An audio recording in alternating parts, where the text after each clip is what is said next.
ऐ मेरे रब, हर चीज़ तेरे सहारे से कायम है, तू किसी के सहारे से कायम नहीं है। हम हर सी चीज़ का सहारा छोड़कर तेरा सहारा तुझे पुकारते हैं। सब मुर्दा हैं, तू जिंदा है, तू ही डरने के लायक है, तू ही पुकारने के लायक है। तेरा एहसान हमें तेरे कदमों में झुकने के लिए मजबूर करता है, अपनी खुशी से कि तूने हमें पैदा किया, जीवन दिया, खिला रहा है, पिला रहा है। हम कुछ न थे, तूने हमें इंसान बनाया। जी, मेरा सवाल ये है कि अल्लाह ने ज़िंदगी और मौत का सिस्टम क्यों बनाया है? आसान तरीके से समझाएं। भाई बहुत अच्छा सवाल किया है कि संसार के सच्चे मालिक अल्लाह ईश्वर ने ज़िंदगी और मौत का सिस्टम क्यों बनाया है। इसमें आप ये भी सवाल कर सकते हैं कि इतनी बेकार ज़िंदगी क्यों दी है, जिसके ख़त्म होने का अगले पल का भी भरोसा नहीं है। और ये दुनिया मौत का घर बनाई है। दुखों में, तकलीफ़ों में, बीमारियों में इंसान को लीन कर दिया है, टेंशन से दिमाग को भर दिया है। यही इस कायनात की हकीकत है और यही इंसान की ज़िंदगी की हकीकत है। वो बात अलग है कि इंसान को दुनिया के धोखे के नशे में ये बात समझ में ना आए, मगर हकीकत यही है कि ये ज़िंदगी इतनी बेकार है कि इसके ख़त्म होने का अगले पल का भी भरोसा नहीं है।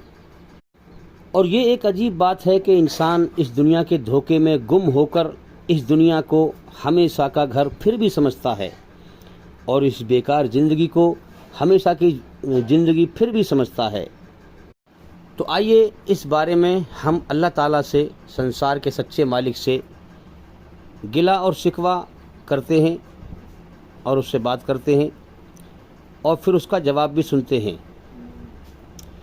तो हम ये शिकवा करते हैं, गिला करते हैं अल्लाह से कि या अल्लाह, तूने इतनी बेकार ज़िंदगी इंसान को क्यों दी है। भाई हमें देखकर तरस आता है कि छोटे छोटे बच्चे तू यतीम कर देता है, बाप को मौत दे के उठा लिया या माँ को मौत दे के उठा लिया, छोटे छोटे बच्चे रह गए हैं और ऊपर से गरीब तू बना देता है। बात को समझें, इस दुनिया में कितने बच्चे रोज़ अनाथ होते हैं, कितनी औरतें बेवाएँ होती हैं, तू मौत दे देकर उठा लेता है, हैं? लोगों को गरीब बना देता है। लोग दुखों में जूझते रहते हैं, गरीबी में जूझते रहते हैं, तकलीफ़ों में परेशान रहते हैं और इतनी ज़बरदस्त गर्मी पड़ रही है कि सब परेशान हैं और ये हॉस्पिटल भरे पड़े हैं।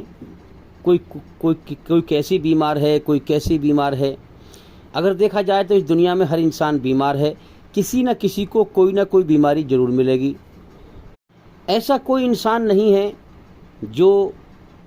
जिसका दिमाग टेंशनों से ना भरा हुआ हो, हैं? तो बेशक तूने कहा है कि इस कायनात में मेरी डर और गम की बादशाहत छाई हुई है। अल्लाह ताला की डर और गम की बादशाहत छाई हुई है। आगे आने वाले वक्त का डर है, पता नहीं कोई हादसा ना हो जाए, कोई परेशानी ना आ जाए, हमारी खूबसूरत ज़िंदगी में कोई जो है दाग ना लग जाए, कोई मुसीबत ना आ जाए। हंसी खुशी जी रहे हैं, पता ना कोई मर ना जाए, कोई एक्सीडेंट ना हो जाए, कोई बीमारी ना लग जाए, कोई हादसा ना बन जाए। तो आगे आने वाले वक्त का हमें डर लगा हुआ है और पिछले वक्त का गम है कि मेरा फ़लाँ भाई ख़त्म हो गया, अगर वो ख़त्म ना होता तो हम इतना कारोबार कर लेते। मेरा बाप ख़त्म हो गया, अगर वो ख़त्म ना होता तो हम इतना आगे बढ़ जाते। पिछले वक्त का इंसान को गम है, आगे आने वाले वक्त का डर है और बीच में जो वक्त बचा उसमें बेचैनी भरी हुई है। दोनों समय की, आगे आने वाले वक्त का डर है और पिछले वक्त का गम है। तो ये अल्लाह की बादशाहत है। अब हम यहाँ अल्लाह से गिला शिकवा करते हैं कि या अल्लाह, हमें तरस आता है कि छोटे छोटे बच्चे तूने जो है बच्चों की माँ को मौत देकर उठा लिया और वो रो रहे हैं, वो चीख रहे हैं, ऊपर से गरीबी में झुलस रहे हैं। तो ये क्या तूने ज़िंदगी दी है इंसान को, और इतनी बेकार ज़िंदगी है कि कभी भी ख़त्म हो सकती है। अगले सांस की कोई जमानत नहीं है, कोई गारंटी नहीं है। अगला कल देख लें, उसकी कोई गारंटी नहीं। आने वाला जो अगले कल का सूरज है, पता ना वो मेरे मुकद्दर के लिए निकलेगा कि नहीं हैं। ये हवाएं तूने चला रखी हैं, इन हवाओं में हम सांस लेने के लिए जितने भी जीवधारी हैं, हम सब के मुकद्दर के सांस इस हवाओं में लिखे हुए हैं, तूने लिख रखे हैं। और जो लोग मर चुके, उनके मुकद्दर की हवा, उनके मुकद्दर की हवा ख़त्म हो गई और वो चले गए दुनिया से। तो ये क्या मसला है कि ज़िंदगी तूने इतनी बेकार दी है। कम से कम ज़िंदगी ऐसी देता जो 500 साल की होती, उसकी ज़मानत होती कि तुम मरोगे नहीं हैं। और गरीब ना करता, सब थोड़ा सा ऐश मौज से रह लेते, मज़े से रह लेते। इस गर्मी से सब परेशान हैं, गर्मी पड़ रही है, ये गर्मी ना होती, दुख तकलीफ़ बीमारी मुसीबत परेशानियां ना होती। तो ये अल्लाह से हमारा गिला है कि या अल्लाह ये इतनी बेकार ज़िंदगी क्यों दी है।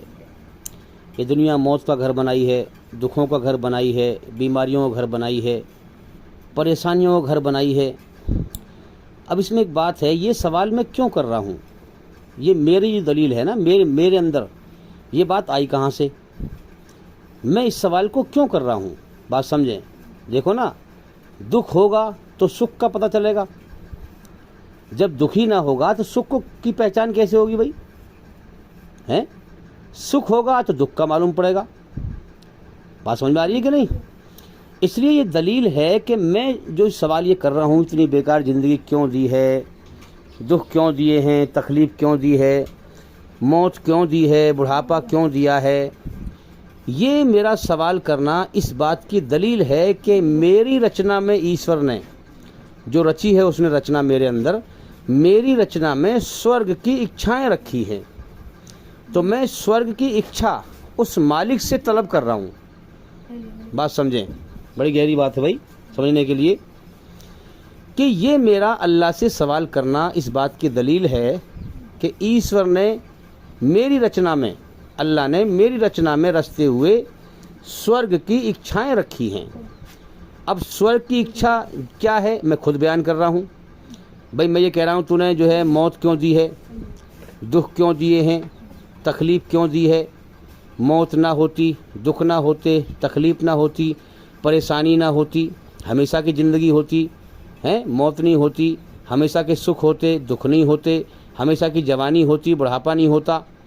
तो ये स्वर्ग की इच्छा है हम सब के अंदर, इसीलिए मैं इस सवाल को कर रहा हूँ। समझ में आ रही है बात। तो इससे ये मालूम हुआ कि हकीकत में जैसे सुख और दुख है, दो पार्ट हैं, ऐसे ही इस दुनिया का भी दूसरा पार्ट है। बात समझें भाई, मेरे अंदर स्वर्ग की इच्छाएं हैं, तो स्वर्ग भी है, वो आसमानों पर है। बात समझें, वो स्वर्ग की दुनिया जो मेरे अंदर इच्छाएं हैं, उस दुनिया के अंदर वो सब कुछ है। वो स्वर्ग मौत से पवित्र है, वहाँ मौत नहीं, हमेशा की ज़िंदगी है, हमेशा की जवानी है, बुढ़ापा नहीं, हमेशा के सुख हैं, दुख नहीं हैं, डर और गम से आज़ाद ज़िंदगी है वहाँ की। अब कितनी गौर करने की बात है, जितना भी प्राणी जीवधारी धरती पे घूम रहा है, सबको मरना है, सबको मरना है, सब फ़ानी है। और इस पूरी कायनात का बनाने वाला लाफ़ानी है, कभी न मिटने वाला है, मौत से पवित्र है, सबको मौत देता है। तो आज जितने इंसान धरती पे घूम रहे हैं, सबको मरना है, आगे आएंगे उनको मरना है, जो चले गए वो मर के चले गए। कितना भयंकर अंजाम है कि इंसान को मिट्टी में मिलना है, अपने सामने औरों को मिलाता है, मगर कितना ज़बरदस्त जन्नत का जीने का नशा है, उसे अपने मरने का होश ही नहीं होता, जीने की चाहत में ही लगा रहता है, दुनिया में माल दौलत बटोरने में लगा रहता है। तो मेरे भाइयों, शरीर के मुकाबले आत्मा जो हमारे अंदर है, जो मेरी आवाज़ तुम्हारे कान तक पहुंच रही है, ये आत्मा है। जो दिख रहा है वो शरीर है। शरीर के मुकाबले आत्मा का, रूह का बड़ा मुकाम है, बड़ा मुकाम है। आत्मा को अल्लाह ताला आसमान पे से भेजता है और शरीर को इस मिट्टी में से बनाता है। और इम्तिहान लेने का जरिया बनाता है, कर्म करवाता है। पूरी कायनात ही उसने इस सिस्टम से के तहत बनाई है कि दिन निकाल देता है कर्म करने के लिए और रात कर देता है आराम करने के लिए। और जब इंसान कर्म करता है, इसको समझ दे दी, अकल दे दी, एहसासात दे दिए, रचना को इसके अंदर रच दिया है, हाँ, और फिर अच्छाई बुराई के दोनों रास्ते दिखा दिए, उसमें एहसासात करा दिए, अच्छाई में सुकून, बुराई से बेचैनी घबराहट, फिर अंदर एक समझ दे दी अच्छाई का रास्ता अच्छा है, बुराई का रास्ता बुरा है, अच्छाई का अंजाम अच्छा है, बुराई का अंजाम बुरा है, समझ दे दी। उसके बाद जो ये कर्म करता है, शरीर के अंगों से निकलने वाले कर्मों पर अल्लाह ने फिर फैसला रखा है। फिर जीवन का समय दे दिया है। जब वो समय पूरा हो जाता है तो इंसान के शरीर से रूह निकाल ली जाती है और शरीर मिट्टी से बना था, ये मिट्टी में मिल जाता है। इस दुनिया की रीत और परंपरा ही अल्लाह ने ऐसी बनाई है कि खुद इसके घर वाले ही, इसके बच्चे ही, इसके औलाद ही जो है इसको खुद दफन करके आते हैं, मिट्टी में मिला के आते हैं। ऐसी अल्लाह ने रीत इस दुनिया की बनाई है। और फिर सबको आंखें दी है कि देख ले, आज इसका नंबर है, कल तेरा नंबर है, आज इसका जो अंजाम हुआ है कल तेरा भी होना है। डर अपने रब से जिसने तुझे पैदा किया है, सच्चाई पर चल, सच्चाई का रास्ता ही उसी का है, किसी के बहकावे में मत आ। देख, सबूत ये है कि सच्चाई से तेरे अंदर वो सुकून पैदा कर देता है, बुराई से बेचैनी पैदा कर देता है। शैतानी माहौल इस दुनिया में फैला हुआ है, उसको पहचान, सच को पहचान। यही तेरा इम्तिहान है कि तू बिन देखे अपने मालिक की पहचान कर और उसे राज़ी करके चला जा। जन्नत में फिर तेरे लिए इच्छाएं हैं, जो तेरे अंदर इच्छाएं हैं वो सब तेरी पूरी होंगी। तो अब हम देखें कि भाई जो ईमान वाला है, जो अपने मालिक को राज़ी करके मरता है, उसकी रूह निकलने में कोई तकलीफ़ नहीं होती। और ऐसे मानो कि जो है शरीर मिट्टी से बना था, जैसे हम नाखून काटते हैं ना भाई, हम जब नाखून काटते हैं तो हमें कोई तकलीफ़ होती है? नहीं होती। अब नाखून हमारे शरीर का अंग है, उसे काट दिया हमने, अब उसे हम कहीं भी डाल दें वो भी मिट्टी में मिल जाता है कि नहीं?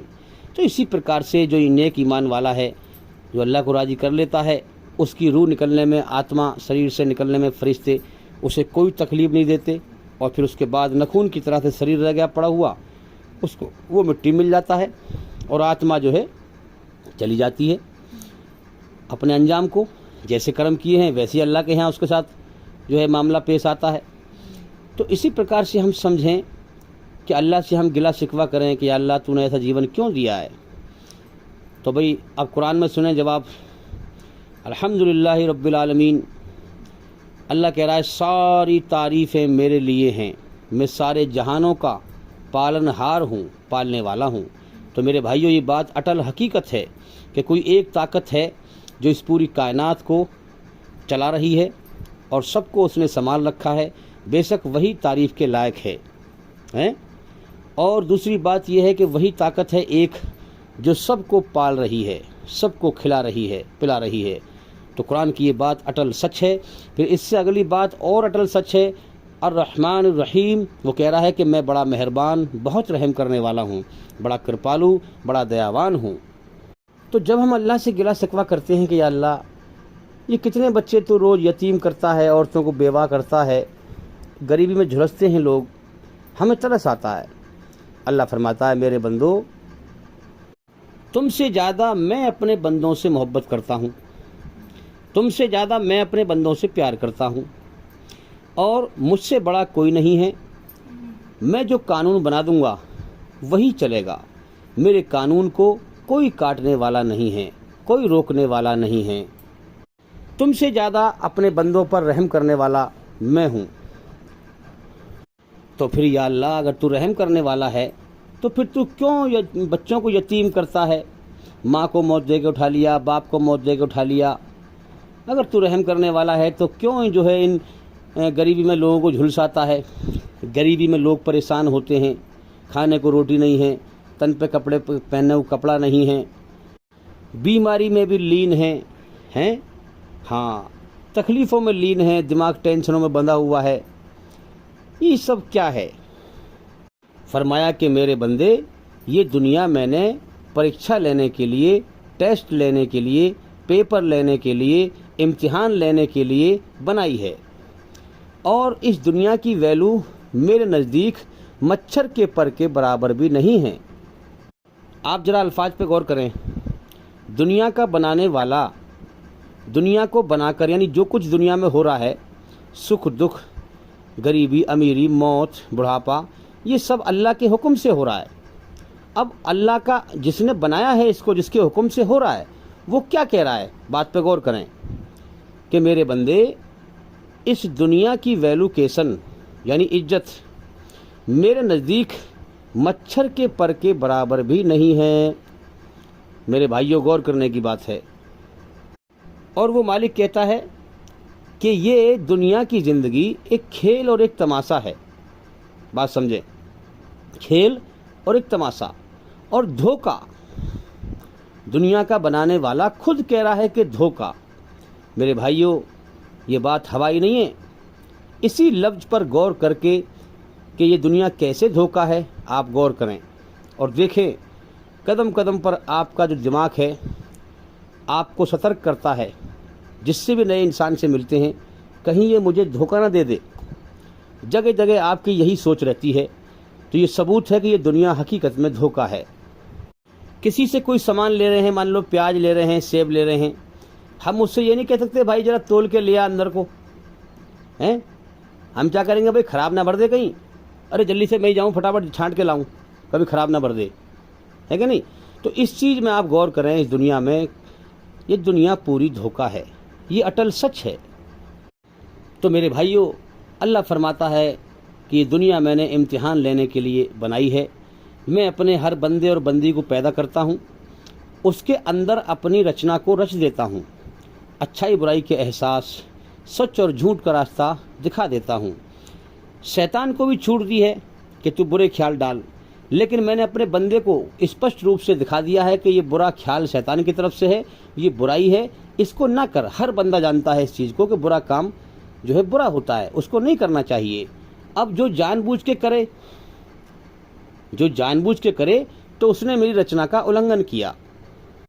अगर उसने उल्लंघन चलो किया और होश में आकर, अगर मैंने उसको 10 साल की ज़िंदगी भी दी है, अगर होश में आकर मुझसे एक बार माफ़ी मांग ले और मेरे साथ किसी को शरीक ना करे, इस कायनात में एक जर्रा भी मेरे सिवा किसी ने नहीं बनाया, इस कायनात का एक जर्रा भी, एक कण भी मेरे हुक्म के बगैर नहीं हिलता।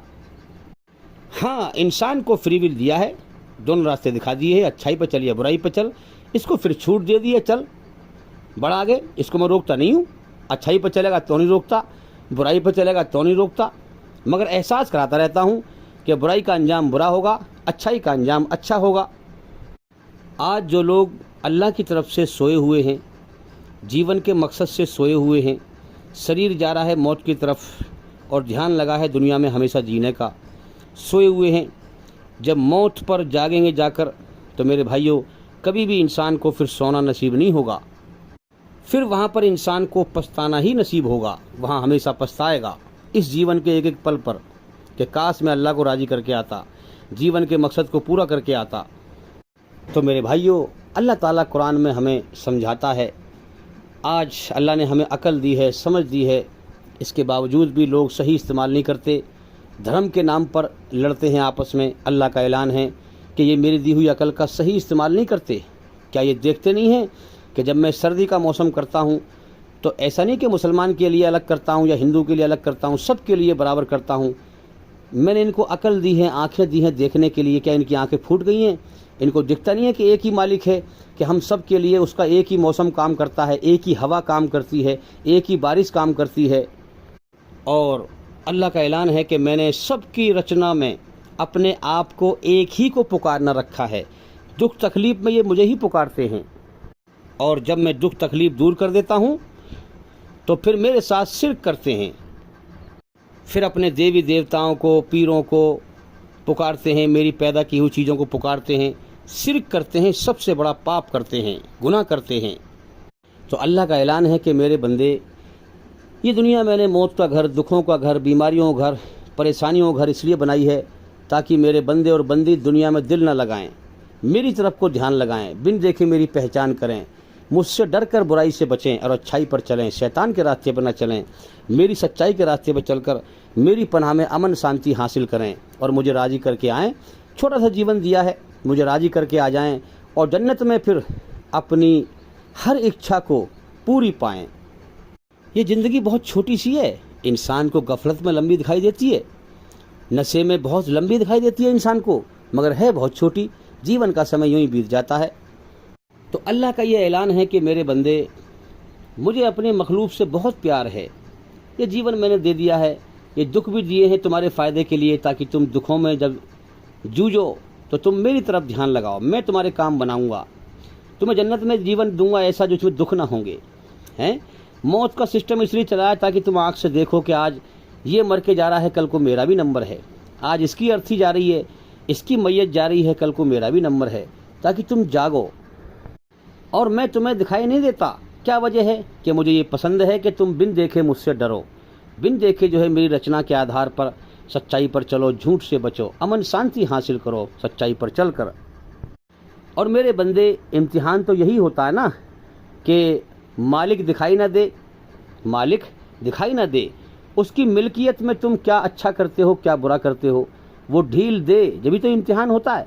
कोई बनिया किसी नौकर को छोड़ दे और उसकी आंख से खुद छुप जाए और उसका निरा सामान रखा हुआ है, अब फिर उसका इम्तिहान ले अकेले में और छुप कर उसको देखे, जब भी तो इम्तिहान बढ़िया होगा कि वो ईमानदार है या बेईमान है।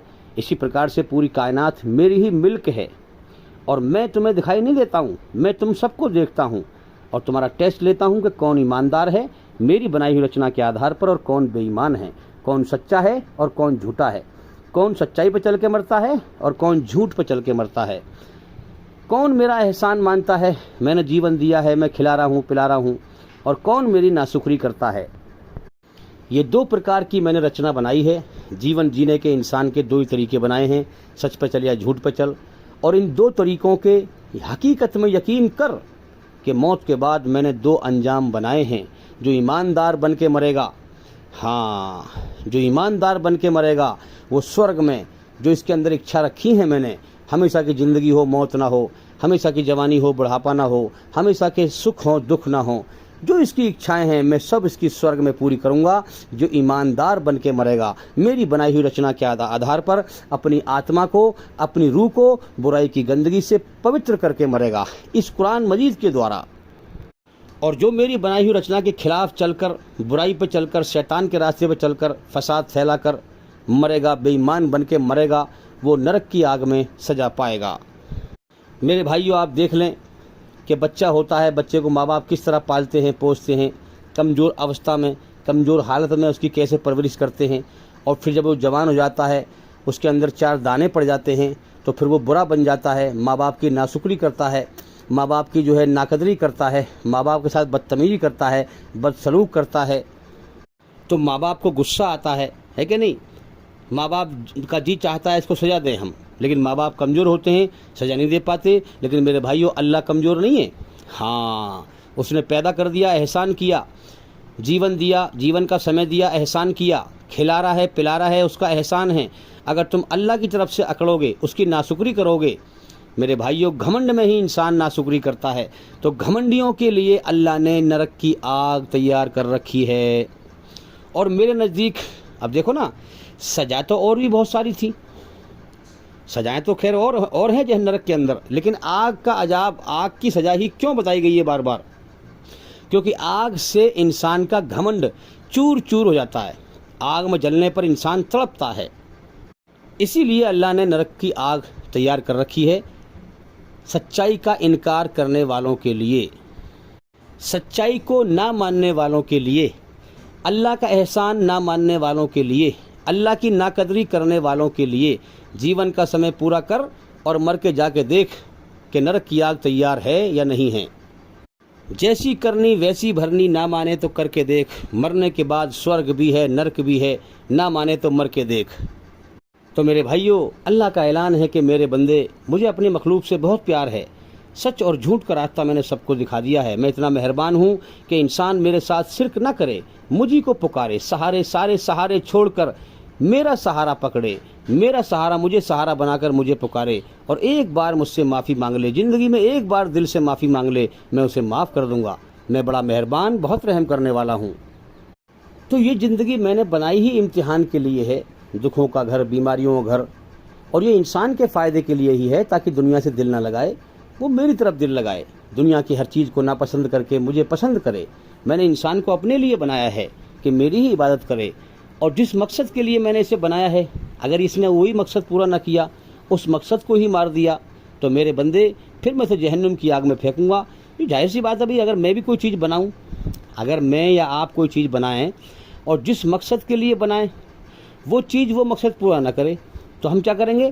तोड़ फोड़ के फेंक देंगे उसको।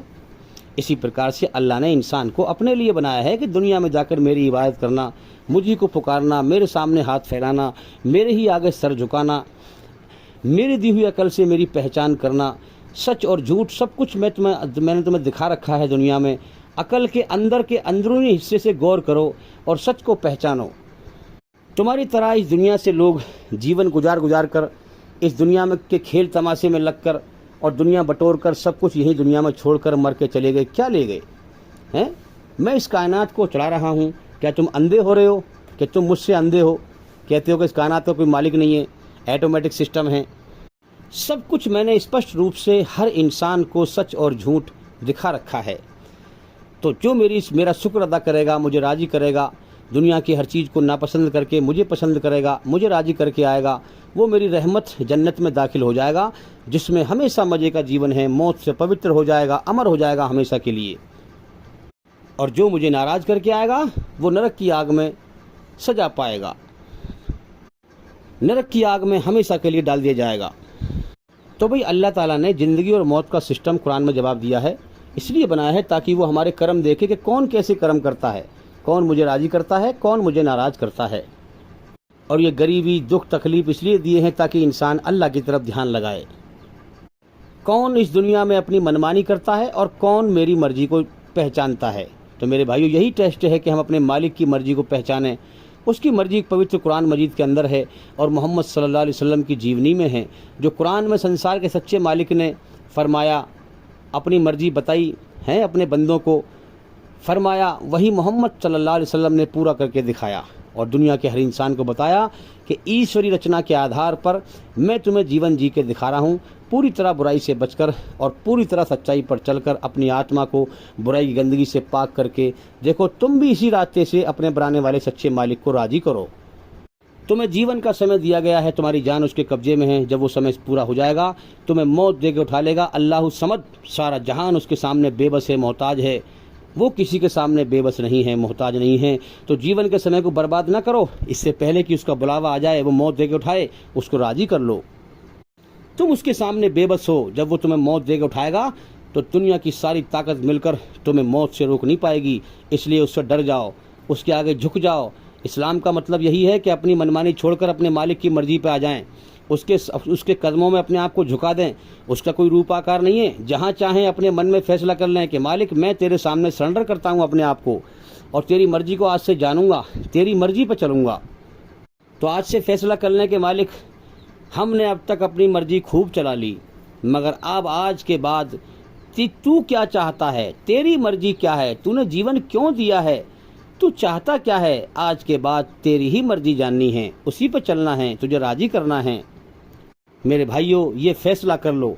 और अल्लाह की मर्जी जानने के लिए मैंने आपको बताया था कि हमारे चैनल के अंदर हज़ारों वीडियो हैं। हमारे चैनल के अंदर जा कर के एक एक करके सभी वीडियो देखें और सुनें, ताकि जल्दी से जल्दी आप अल्लाह की मर्जी को जान पाएँ, अपने जीवन को कामयाब बना पाएँ और मौत से कोई बाद नरक की आग से बच जाएँ और स्वर्ग में हमेशा के लिए कामयाब जीवन पाएँ। उम्मीद करता हूँ कि सवाल का जवाब हो गया और भाई इंशाल्लाह ज़िंदगी रही तो फिर मुलाकात होगी। अस्सलामु अलैकुम वरहमतुल्लाहि वबरकातुहू।